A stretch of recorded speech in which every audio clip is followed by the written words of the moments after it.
Hello, everybody. Thank you for joining our first live stream in the Career Files series on the topic of uncovering her rise.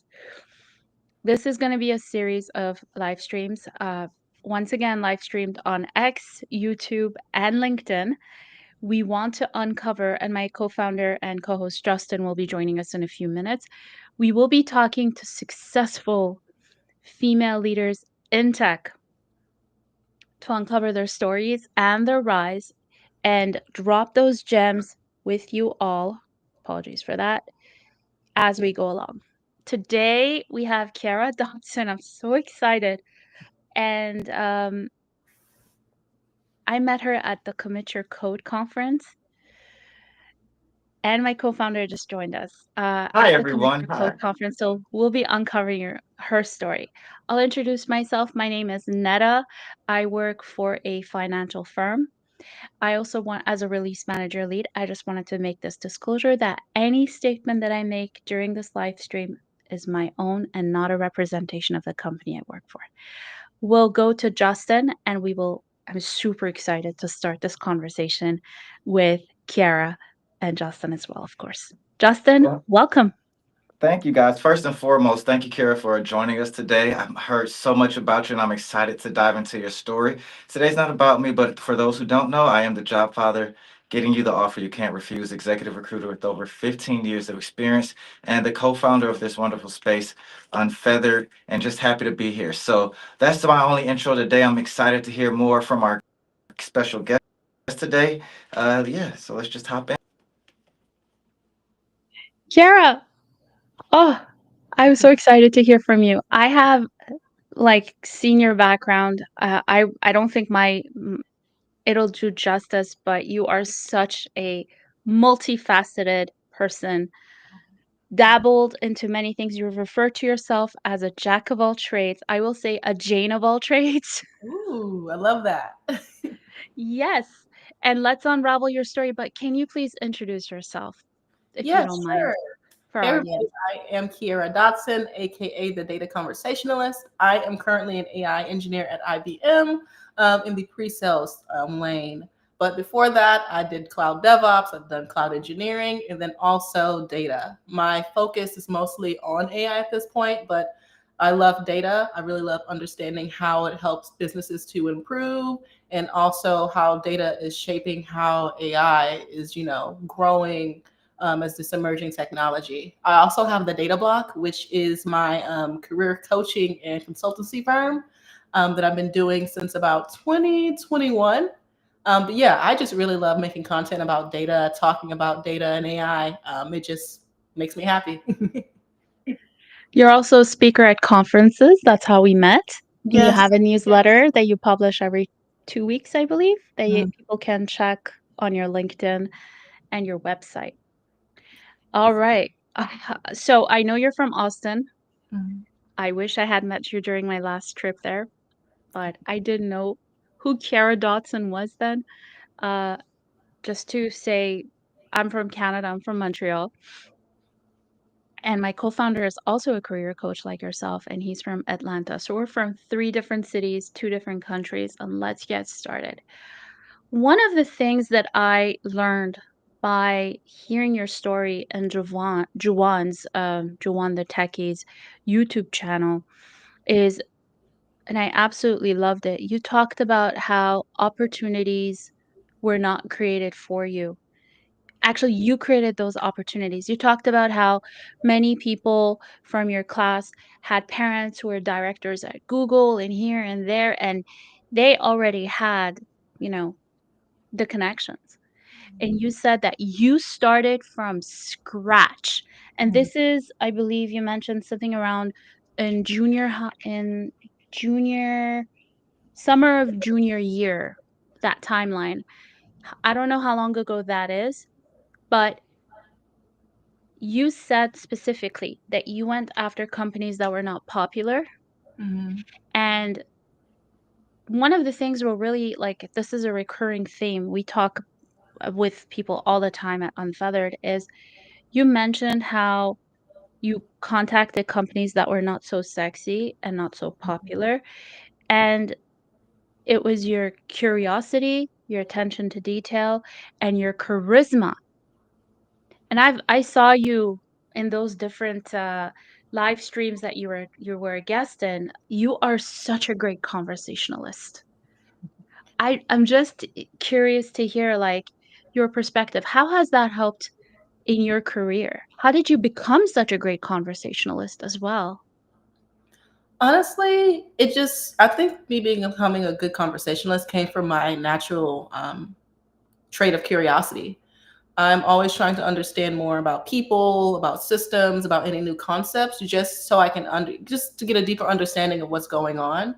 And especially when it comes to people, I like to find ways to connect with them. So I'm always asking questions about what moves them. I'm just trying to get a little bit underneath the surface. I don't need to know like their innermost, deeper, secrets and thoughts and stuff. But it does help in the sense of just forming a bond and connection.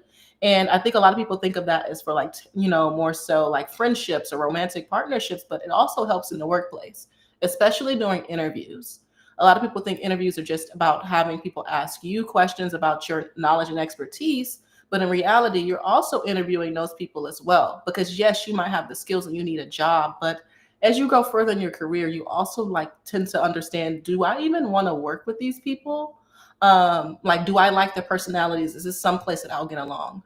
Interviewers will call it culture fit, but it's also, is that a good culture fit for you as well? And then also going the extra mile of just really trying to understand the person that you're connecting with in their interview helps them to feel and form a bond to where they will be like, yeah, actually, I do want to work with this person. We can laugh, we can joke, and they also just seem very laid back, especially in this day and age where it is harder to get interviews and even harder to land job offers. So having that charisma, just really that curiosity to learn more about a person, will really help you set yourself apart, especially when we're in a day and age where all the skills that's necessary for a job, you can easily go on YouTube and learn them quickly. But everybody's not going to be asking those questions and caring more so about the interpersonal side of interviews and working with people. You call YouTube University and how much time you spent, in there, so I remember Yes, a you ridiculous. mentioned that. We will dabble into that later. But Justin, I mean, you place people all the time, and you talk to people all the time. Mhm. Feel free to chime in on that charisma, curiosity, especially in that age of AI with all the soft skills that people, I believe, don't have a choice anymore. Like, you really have to get yourself out of your comfort zone to succeed in this day and age. Justin, the mic That, is yours. yep, that's very much true. I agree 100%, right? So this is more so true after the recruiter round, right? The recruiter interview is usually the easiest round to get by. This is more so when you're dealing with that hiring manager, or even more importantly, those peer panel interviews.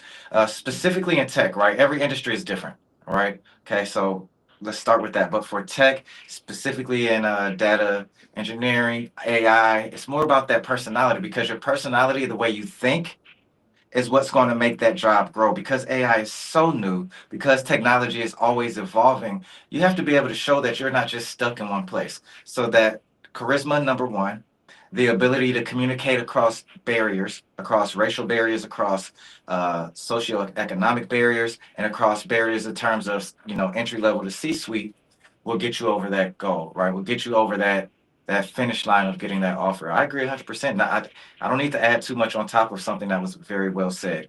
So I'll land my plane there. But just to start, absolutely correct, right? It's hard enough to get the interview, but once you get that interview, how are you sticking out? How are you making sure you're the person they call back? The other thing I wanted to ask you is when you were on your journey, and that's another thing I noticed with Javon's talk, is you talked about your being curious, but exploring.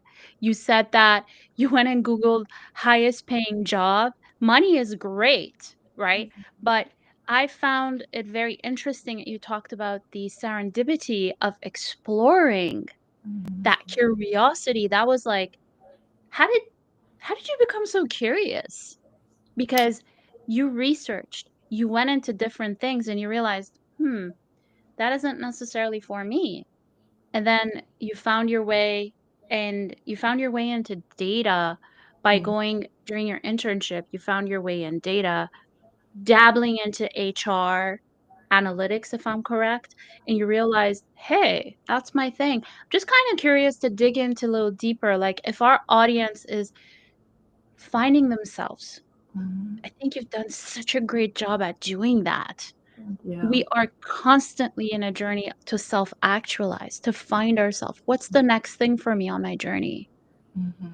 What are some patterns or gems that you can share with our audience who is someone who is currently in that stage in their life? And this isn't a question of age, race, or it's happens all the time. So I'm so curious to hear that from you, please.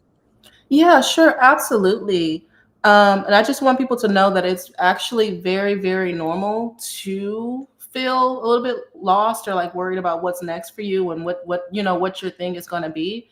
And that's actually why I tried so many things. So, just for more backstory, so I didn't know exactly what I wanted to go to school for. So I decided to just look up top paying degrees because I also didn't want to go and get a master's just because college is ridiculously expensive. So I saw that one of the top paying one was computer science. And so I was like, all right, well, I'll just click that one. I had no idea what it was at the time. I thought it was like the Apple jobs where you go and help like the grandmas understand how to open up like, simple Apple apps and stuff like that. No idea what coding was at the time. But once I got in there in college and was understanding what's going on, I was like, well, I'm already going to be here. I might as well figure out what I'm going to enjoy. I don't have to be passionate about it, but it would be great to just wake up and have a job that I don't absolutely hate. And so I tried a myriad of different internships and job roles just to figure out what it was I don't like and didn't like. I started as a full stack developer at a defense contracting company local here in Austin, Texas. I also learned Android app development there as well. I also tried doing web design for a local furniture store as well too. Hated it. I don't like CSS, by the way. I don't know how everybody can do it. Kudos to them. It's not for me. Um, and then also my last internship was at Visa, where I actually stumbled upon the data analytics department in HR. And by the data analytics department, I mean there was three of us, and one of them was my manager. So I got to learn more about the learning analytics that employers, based off of the learning systems and technologies that the employer was allowing the employees to use, like Udemy, Coursera, Pluralsight. There's like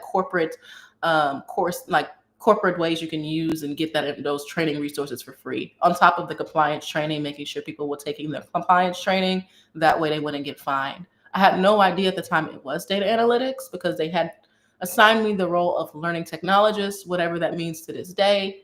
And it started out data engineering heavy, but as time going on and we more matured in the data analytics cycle, it was a lot of Tableau dashboarding. And I was like, well, I literally just got this computer science degree. I'm supposed to be coding. So let me just go somewhere else. And then that's where I went and became a cloud engineer afterwards. But I started getting hit up by a lot of other financial firms like Charles Schwab. They asked me to come in and also help stand up their learning analytics department. And I was like, I've done this before. Sure, why not?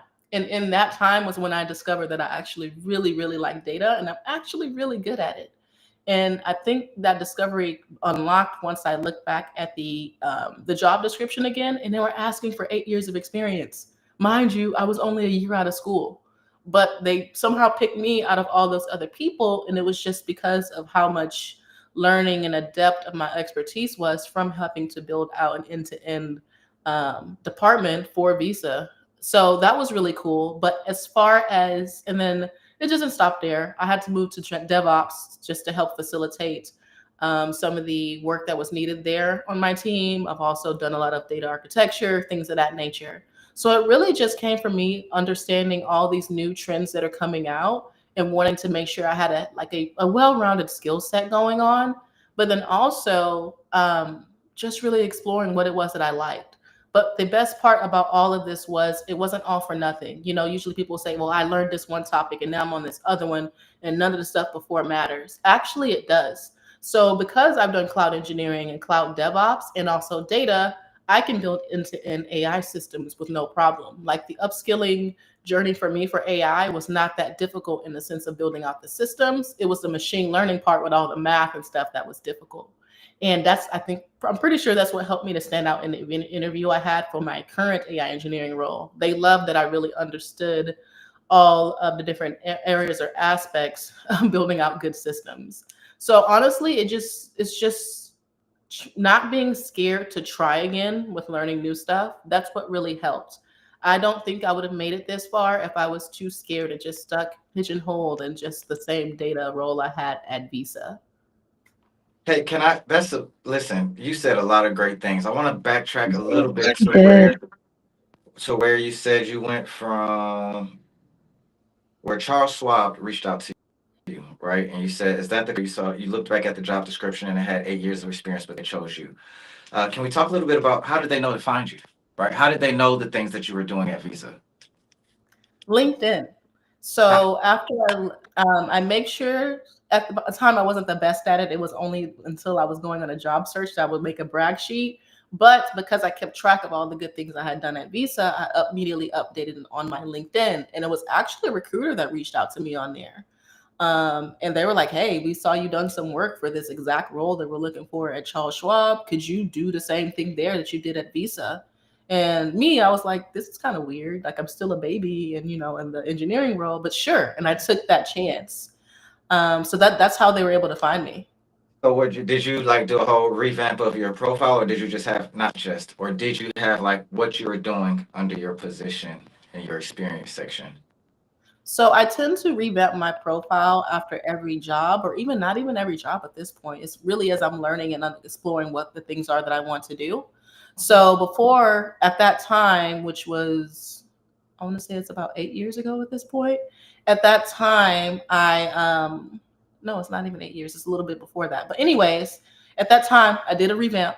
I made sure to update the skills section that they have on LinkedIn, where you can put all the different skills, Tableau, data modeling, all that stuff. And I made sure to push those up higher in the ranking system that they have. That way, when recruiters do search, they're able to see what your topmost skills are, and it makes it easier to find you as a candidate.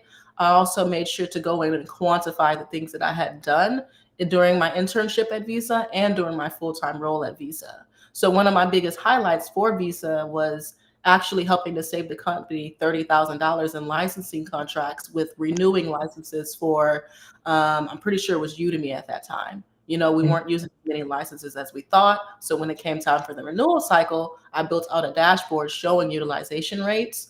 And that helped it literally when they had to go in the boardroom and go and sign contracts again.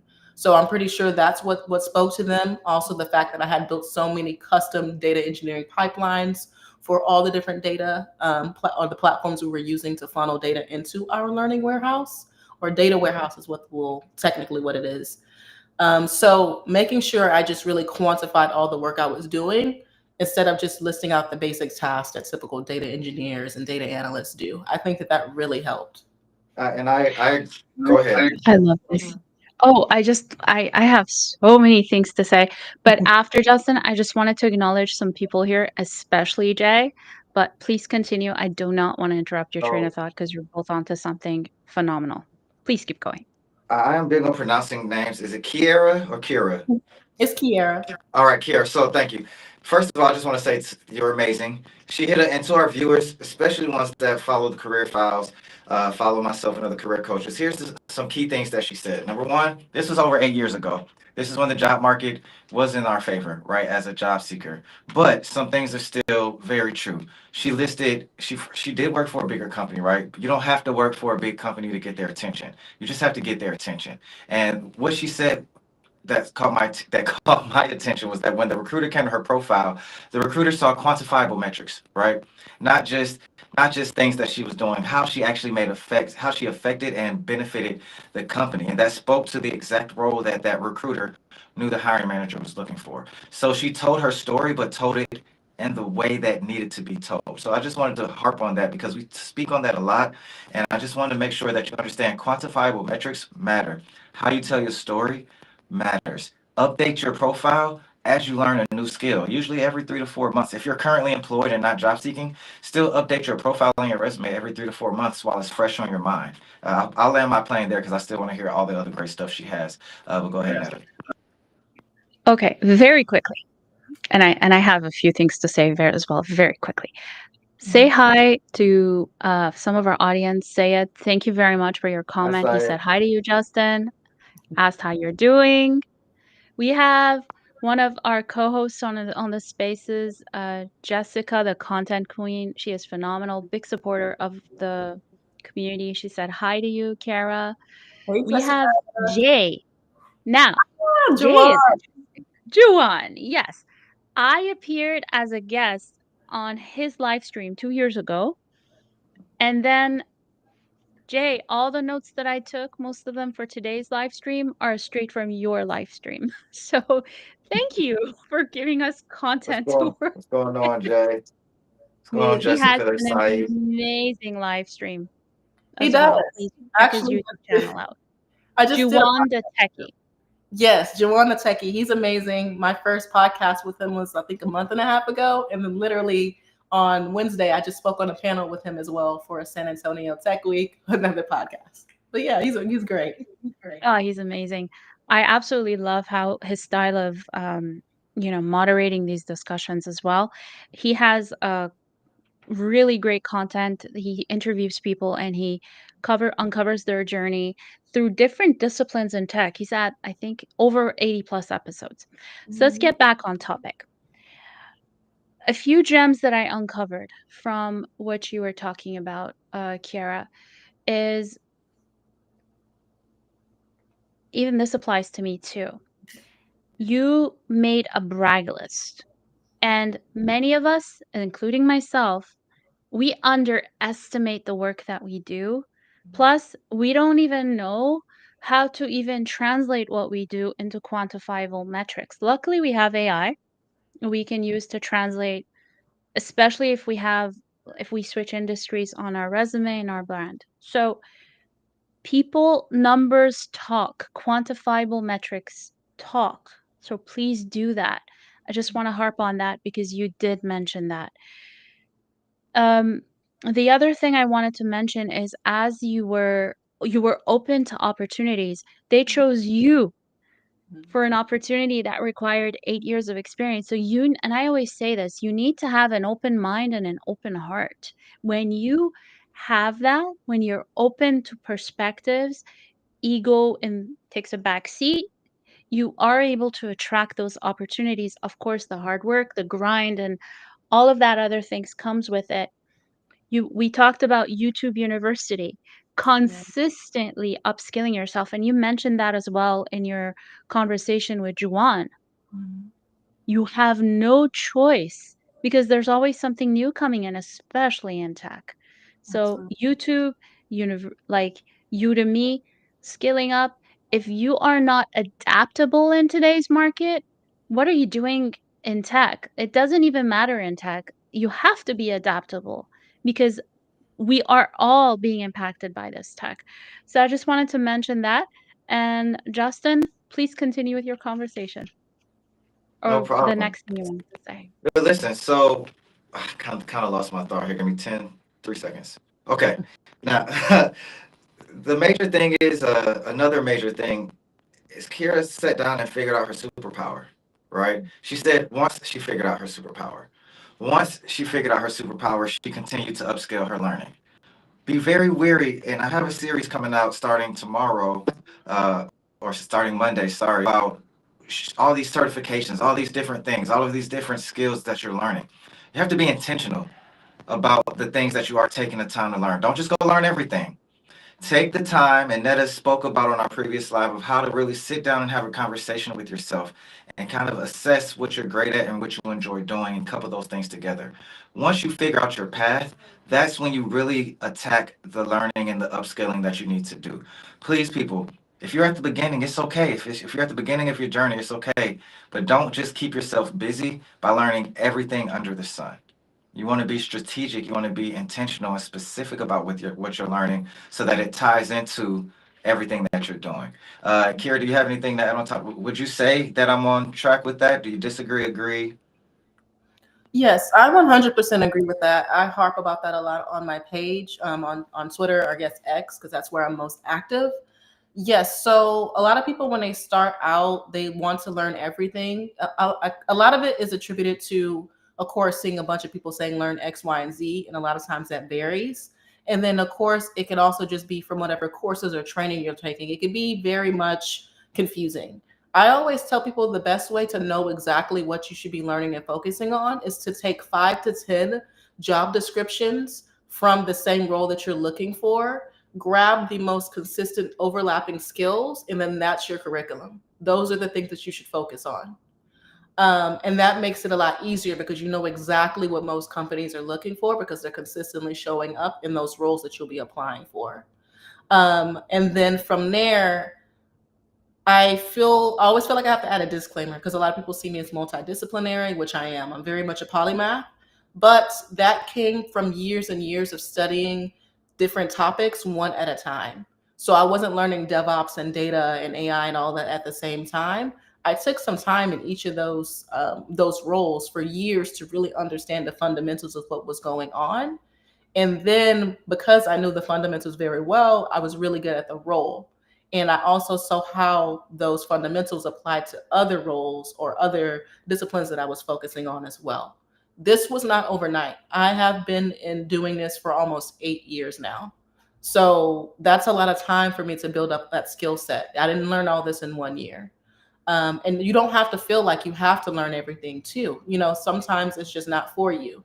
You have to give yourself the time to learn and see if you really like one thing before hopping to the next. And I think that's the most important part because I just don't want to mislead people into thinking, oh, you just jump here, you just jump here, you just jump here. No, because on your resume, it'll look like you're all over the place. And then when people ask you about whatever role it is, you'll never be able to speak to it because you didn't take the time to actually learn how to build out something end to end in that discipline. I wanted to add something. Agreed. Go ahead. Yeah, very quickly. You're in data. Last week in the live stream on Sunday, we're going to have part two, by the way, this coming Sunday. We talked about branding, creating your rise, preventing burnout as you're trying to figure your brand and yourself out. Justin mentioned it. I did talk about having those self introspective conversations with yourself. You're in data. So I think, and I have another friend, his name is Phil, who's in data too. Mhm. I and he's very self-reflective, and I sense that in you. I pick that up. You're in data, but you're looking at patterns and data all the time. I can see that in your decision making, and I can sense that in your journey. And I think that is one of the keys to your success, I, right? Yeah, please go ahead. oh, I'll just say I agree. If you want to continue, go ahead. And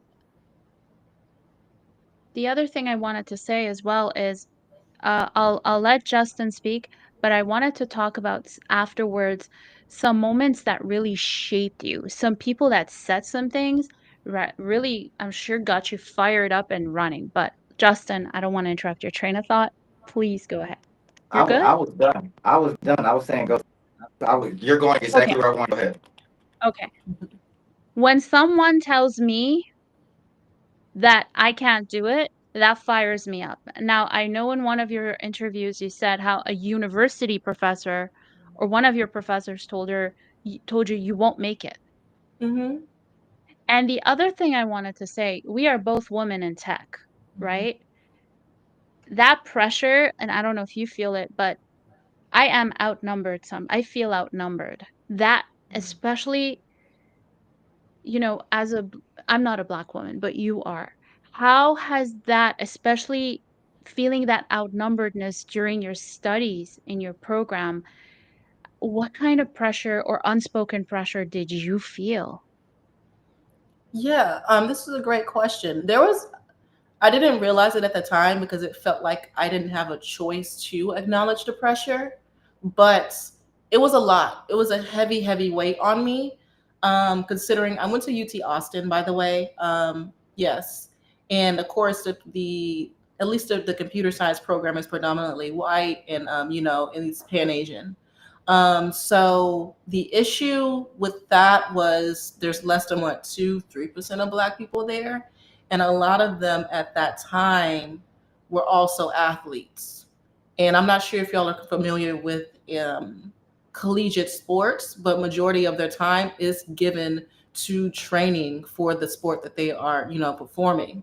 And and computer science at UT is extremely rigorous. It is one of the top 10 universities or computer science programs in the state, sometimes the world, depending on what the ranking is for the year. So it's not for the faint of heart, quite honestly. But that's also one of the reasons I wanted to go there, because it is a world-class curriculum. I stand by that. But with that being said, there was a time where we have a university computer science Facebook page. All the students are in there, and then also some of the admin from the computer science class. There was a comment that someone left. They were Asian, and they were mentioning how they hate working with Black people because they feel like they have to do all the work. Mind you, there was not enough of us in there for that to even be a case to where he saw that as a pattern. Quite frankly, I was typically maybe one of two, or just the only one in a computer science class at a time.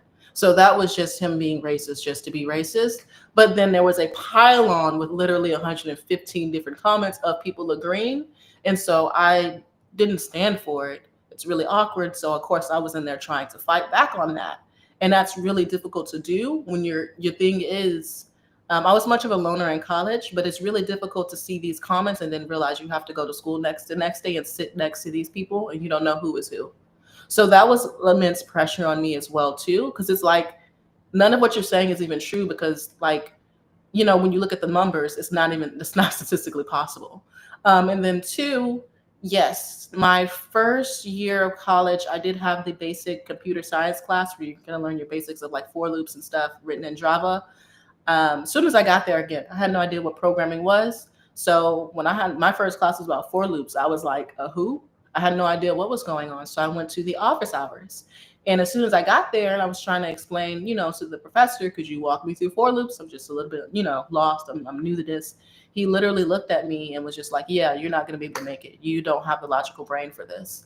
Mind you, he didn't even explain anything. So it wasn't like he tried to help me and then he just saw I wasn't getting it. This was just literally his response to me asking for help. And I did not, of course, that hurt at the time. I was confused because I had no idea what was going on. But I was like, yeah, I'm going to prove you wrong because I'm supposed to be here. Like, I literally am supposed to be here. So it was really interesting doing my junior year, getting on an elevator, and I see him in the same elevator. And he's like, oh, you're here. And I'm like, well, yeah, with 2 internships under my belt. And it was just silent. There was it's quiet. It was very quiet on the elevator ride. So yeah, that was something as well too. And at that time, I also felt like I had something to prove, because due to the rigor of the program, a lot of the Black people in sports were not able to follow through with it just because there was too much training that had to do. Very understandable. So at a time where I'm seeing all my Black peers dropping like flies, it just felt like I had to try at least do something for them. And just, yeah, to prove that we're capable. And I definitely got that. Also, yeah, it's just very difficult to there was no level playing ground. As I said, my peers, my non-Black peers, they were going to school with, or they were kids or the children of people that were directors at Google and all this. They already had their ins and outs. They were already able and knew they were going to get internships at certain places. And then also sometimes those parents would do the homework for those kids as well too. And then something that a vivid memory is me sitting in like one of the intro classes, and I'm just like, yeah, how did you get into programming? And they're like, oh yeah, before I could get an iPhone, my dad told me I had to build an app and put it on the App Store. And I'm like, what? And yeah, they had an app on the App Store, and they were actually making, I think Flappy Bird was big at the time, or Floppy, whatever that game was where you have to jump through with the bird. They made like an alternative version. Angry Bird? Angry Bird. That's it. But it was Flappy Bird. He made his own version of that and was literally working on building an app at that time too, another app. So I don't know for loops, and you're over here building out apps, like you're mimicking apps. So that's just to show how much of a difference. I was just starting in like -100, and other people were already at like 80. But and then another one that recently, that's not the more recently, I had just done a data architect contract for Chewy, doing very similar work to what I was doing at Charles Schwab and Visa. And the director at the time of architecture really liked what I was doing and wanted me to stay on full time. So he set me up with his bigger boss and just to do a quick interview to see what it was.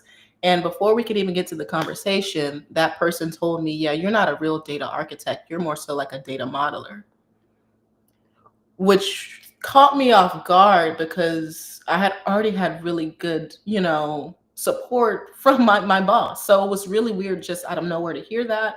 And also the contract, that the title was literally data architect. So what are we talking about right now? I just did data architecture for your job. I consolidated a bunch of different systems into one, and that very good when y'all's data migration people that you hired externally wasn't doing anything for y'all. But I'm just a data modeler. Okay, sure. But that did hurt me, and that affected my self-esteem for a while, just because I was not expecting that, and it also caused me to not like just shy away from interviewing. But of course, I still had something to prove, and I was like, this person is probably really intimidated by the fact that I was able to do all this at such a young age, especially in my career, and they've been doing this for decades. And so I'm like right on their tracks, really. And it's really unfortunate that some people feel that way. But I've had many, many, microaggressions and things throughout my career, but those were the big ones that really like shaped who I was and where I was going. I'm sorry you went through this. Sometimes these things are a blessing in disguise. Yeah. I must say that your resilience is I have I've seen many people. I talked to many people, and you've been through a lot. And how you handle this with humility, I'm sure you could have held on to the anger and directed or lashed out at the person, but you chose to be the bigger person. And yes, it affected you, but you decided to choose something else about it. You chose to rise, right? And I have so many things to say, but I will say this.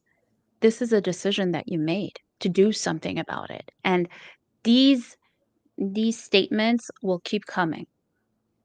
This is whether you're a man, whether you're a woman, it doesn't matter where you live. People who, as you said, feel intimidated by you, um, who feel like you're they're not gonna support or they're gonna say whatever it is they have to say to look down on you, and it's up to you to do something about it. And that's to act, but to act in a way to grow, to level up, but not to lash out at them because you don't wanna set yourself at their level, right? That requires a lot of maturity. The other thing I wanted to say as well,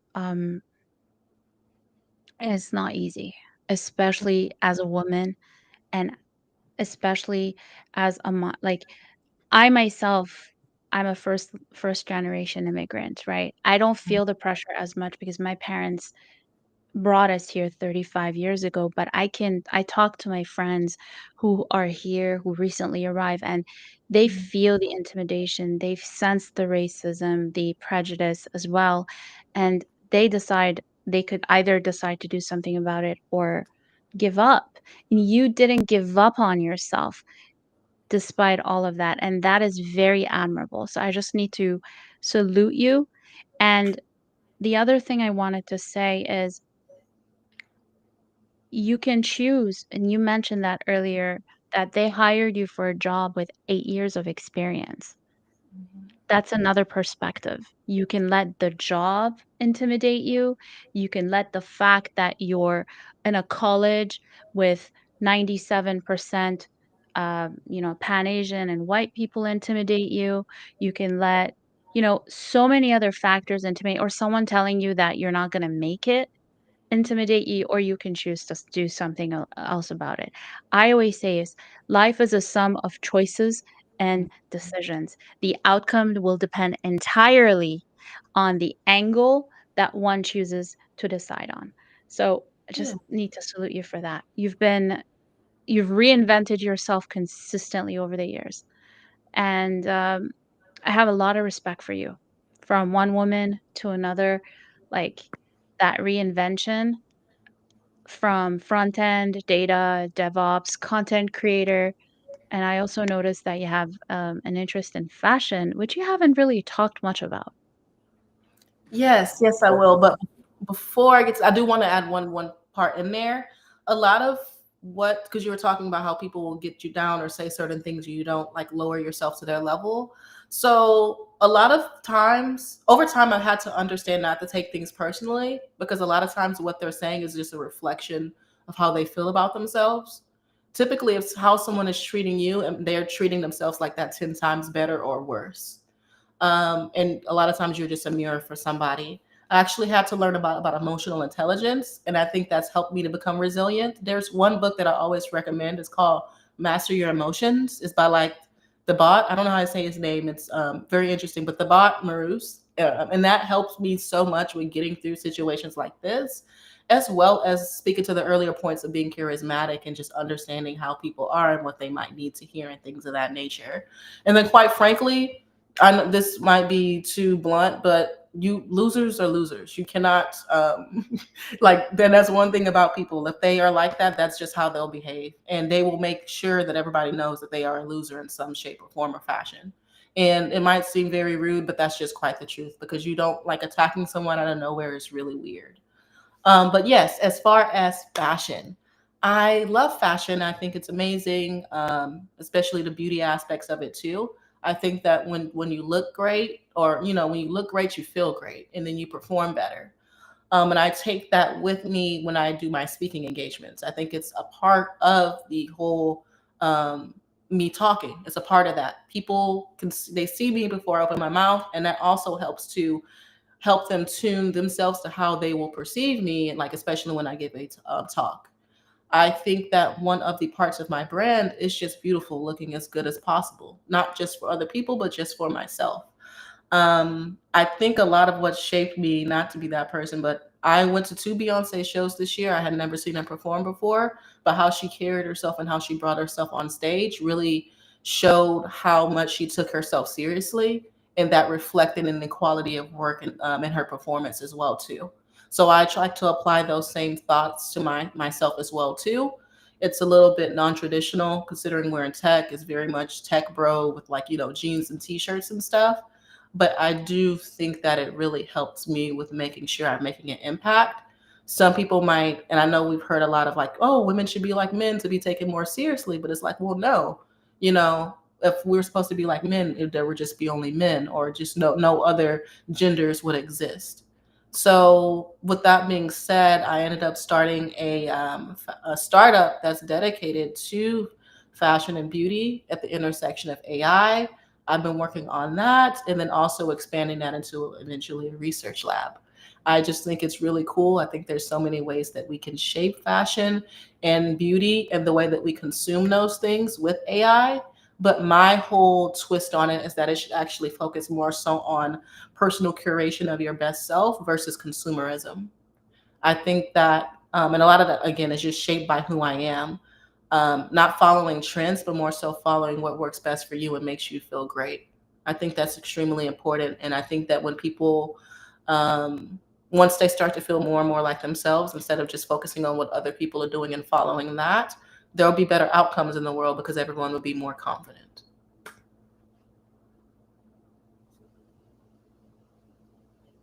Wow. I agree. I agree 100%. Love it.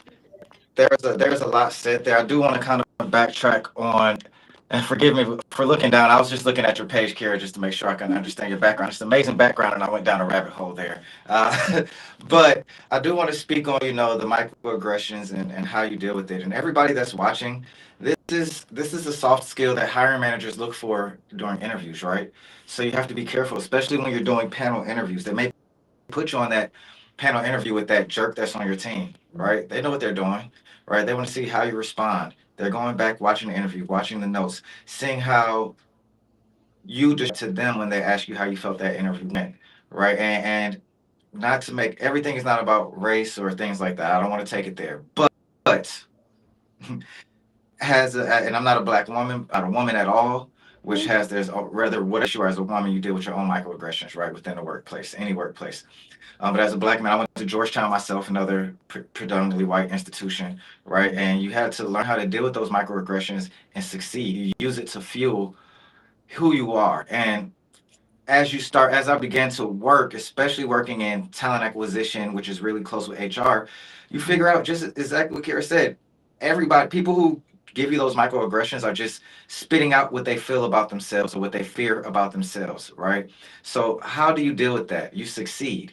And that's just in any case. Once you figure out your superpower, that's why you kind of have to have a passion for what you're doing.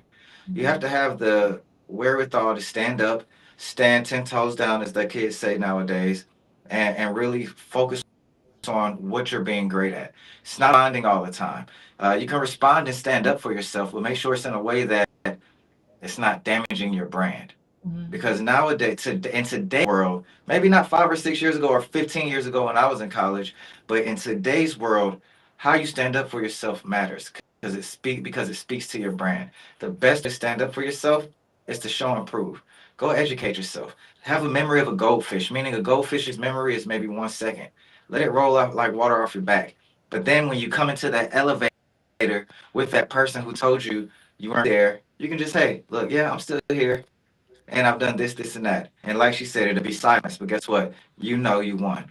All right. And that's how you prove. So I want to say, from a recruiter standpoint, a soft skill that hiring managers are looking for in today's world is how you deal with controversy, because you can't go online and be spitting off how you think about something on Twitter or on X or on LinkedIn. You can't comment on certain things that really may offend you, right? So how are you standing up for yourself without ruining your brand, reputation, or the potential company you're looking to work for's brand?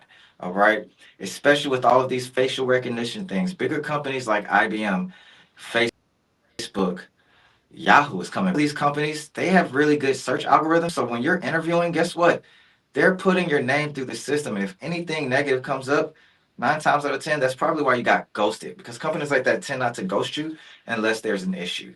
I'll land my plane there, but I just really wanted to make sure you guys understand that soft skill that is being monitored that nobody will ever tell you about. You will just get rejected or ghosted.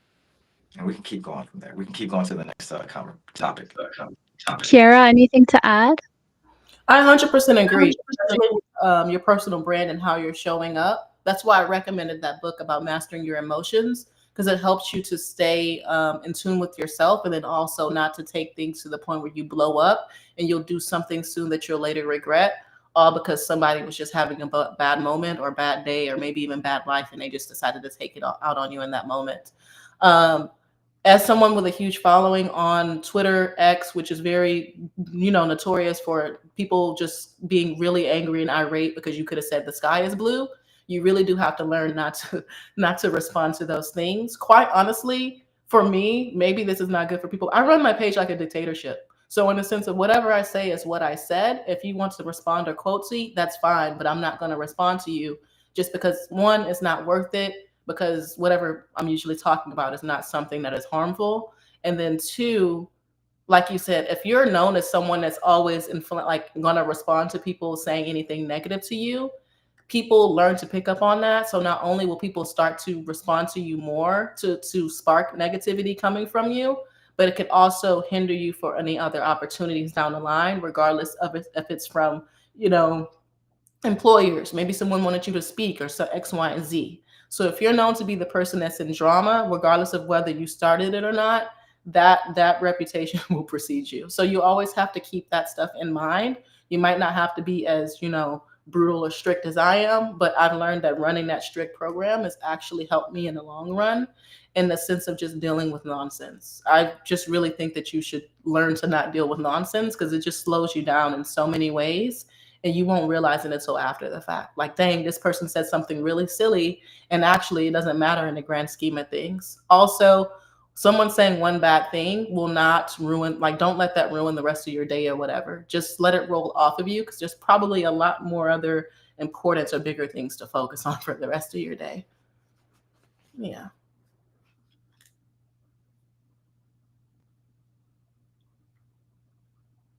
Neda, you're muted. I'm talking to myself. So Phil Oh, said, this is a different Phil, not my friend Phil in data. Absolutely right. This is almost entirely about them, not you. So when someone is making such statements, it's about them, not you. Don't take it. Yes, that's my friend. Hey, Phil. Thanks for tuning in. Oh, hi, Phil. Nice to meet you.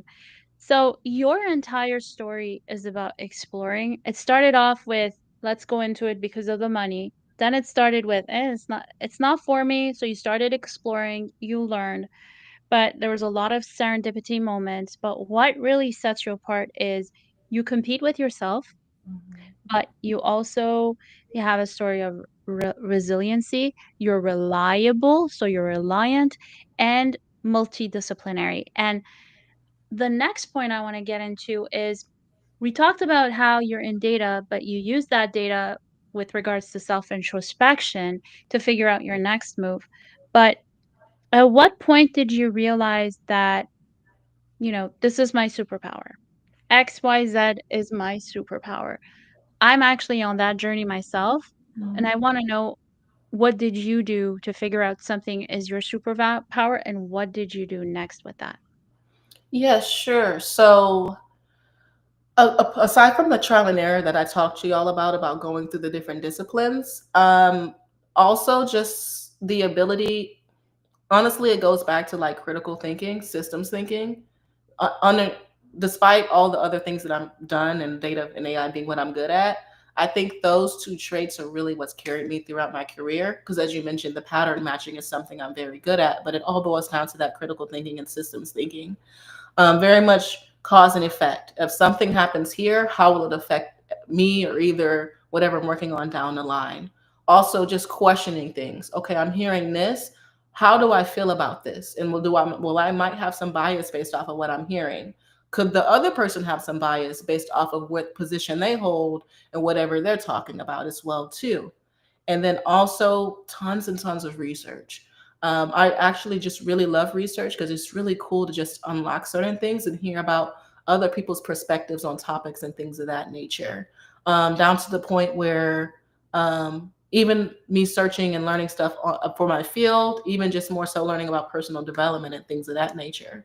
So I like to keep myself accountable and also inspire other people to do research by every week I have like a weekly roundup of all the top articles and research papers that I've read, and I'll post them across my social channels just in case other people want to do it too. I think it fosters a culture of learning and understanding that just because you have to stay ahead or adapt in the field and even in life in general, it doesn't have to be this long thing where you're always taking courses or have to learn a specific topic in and out. It could literally just be something as simple as reading a 15-minute article like right before you go to bed, or throwing on a podcast about whatever your field is on the way to and from work or to the grocery store or something like that.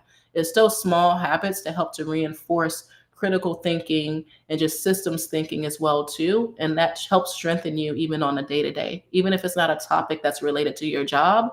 The same underlying principles and fundamentals of those things can help you to unlock ways that you can excel in your career or even just personal development. Small moves compound. And you said that you're a bridge builder at heart. Yes. Can you elaborate on that? So That's the your superpower, isn't it?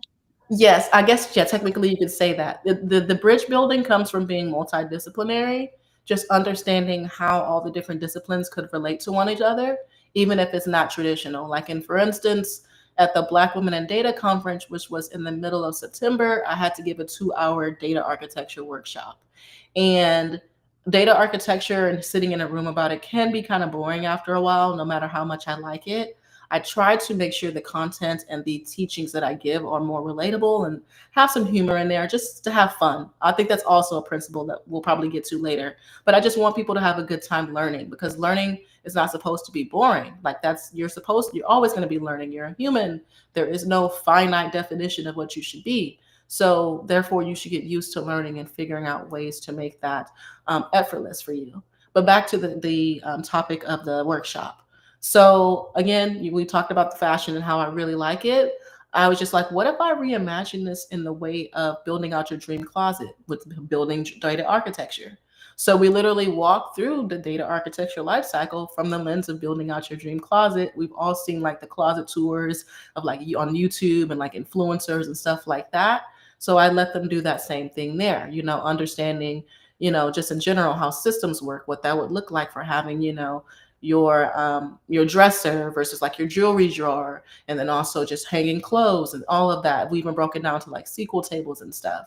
And then we even got to go to a part where there were little activities where they can work together to create their own like fashion businesses and stuff like that. I talked about how different luxury brands, how they might use data architecture and how what they do informs the analytics around what they got going on. So like you like Louis Vuitton, that's great. Look, this is how they do it. This is how data architecture would work for them. So all in all, I think that was one of my most successful talks I've given this year. And we were having a blast, laughing, having fun, hearing different people's perspectives. But that stuff matters. Like, it helps. And so many people were like, I had no idea you could combine these concepts. And it's like, well, when you have a deep understanding of different disciplines, it's easier to bridge those gaps together.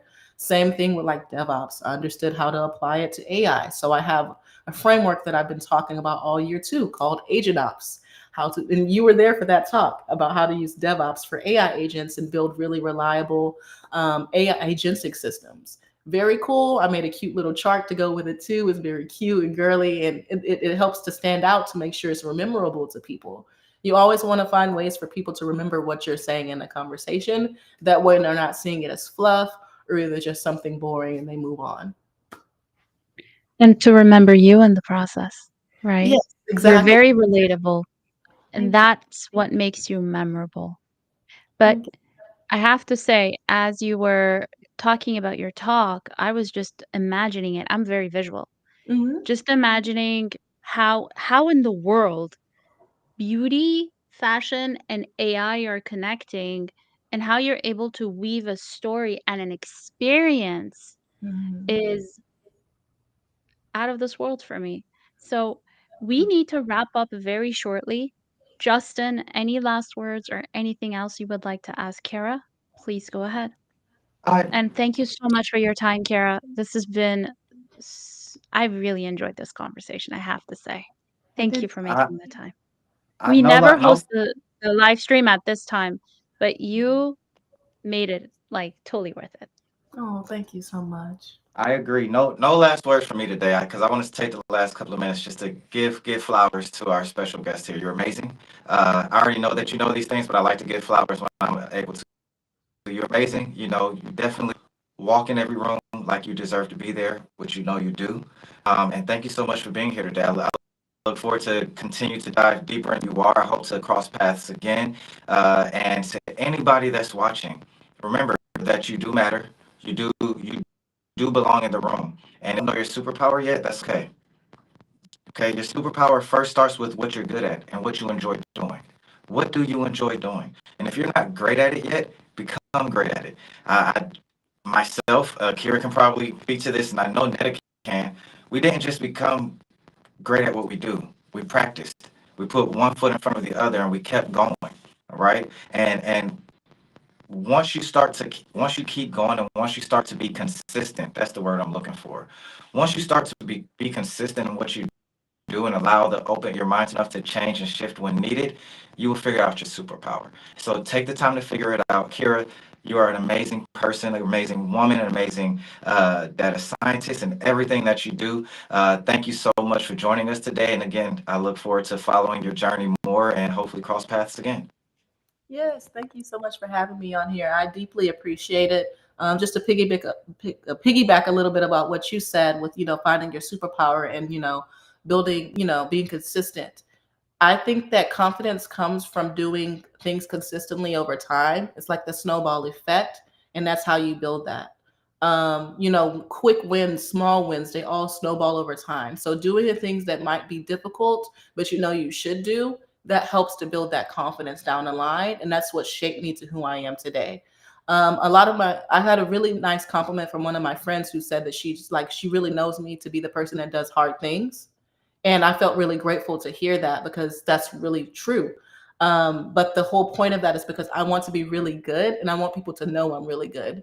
Like, I've been on this journey, I've started saying it, of being undeniably exceptional.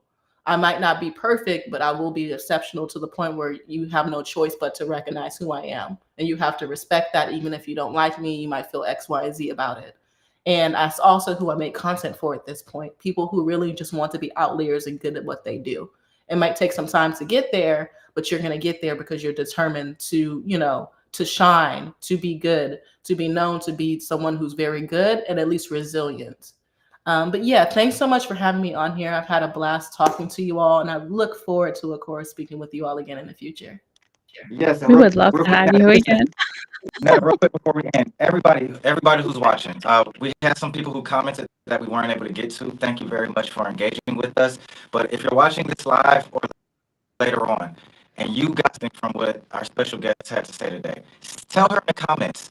Again, this is what helps us continue to understand this is our superpower. Yes, we're peer great, and yes, we're very, very confident. But guess what? Just like she said, hearing that word of encouragement from her friend boosted her even more. All right. You have no idea how much your comments and your thoughts, your feedback helps us continue to build upon who we are. So if you enjoyed today's conversation, if you got something from it, make sure you give her a follow, make sure you give her a connection, make sure you give her an ad, and shout her out on here, LinkedIn, Twitter, or X, and every other platform. Make sure you build her brand as much as she has poured into you today. So thank you very much, guys. Thank you very much, Kara. And we will, over the next few days, revamp our YouTube channel and our LinkedIn account, the community account, and we will be sharing Kara's social information. But her X account is @I am Kierra D for Diana. And on LinkedIn, you can search Kierra Dotson and you can find Kara. DOT for Thomas, S for Sam, O, N for Nancy. Kara, thank you again. That finding that je ne sais quoi, that what am I good at, that thing that I want to promote on my brand. I think it took time. You got that right. And it's a it's few things in your case, but you're able to package it so well. I gotta give you your flowers and props for that. We will have part two of our live stream from last Sunday on personal branding and how to rise with your brand. Our two guests have confirmed their presence, Justin Thomas and Andy Vergadal. We're super excited. Sunday at 12:30 p.m. Eastern. Looking forward to seeing you all there. Um, Kiara, thank you again from the bottom of my heart for your time. I appreciate you and would love to have you again because we didn't even get to uncover everything. We just got to a fraction of your story, I find. There's so many gems that you dropped throughout the space, throughout the live stream. I apologize. And let us know if you would be open for a part three. Welcome back, Justin. Any last words before we wrap up from either our guest of honor or Justin? Because I am done speaking. Thank you.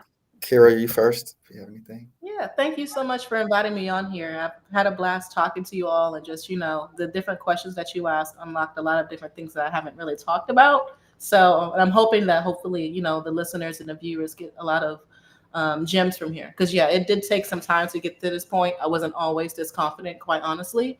But that just goes to show, like, you really can build confidence, and that just takes time. You just have to be willing to stick to it, and then also just have self-trust that you will get there. But yeah, thank you again, deeply. And I'd love to come back, of course. Perfect. Listen, I'll end with this, as I always say: if God be for you, who can be against you? When your back is against the wall, remember the times He's already gotten you through. A lot of people are struggling. The enemy cannot steal your joy. He can only manipulate your mind to think that God hasn't already come through. So stay strong, stay confident, stay positive. Until next time, everybody, we'll see you. Stay blessed, have an open mind, and have an open heart. Take care.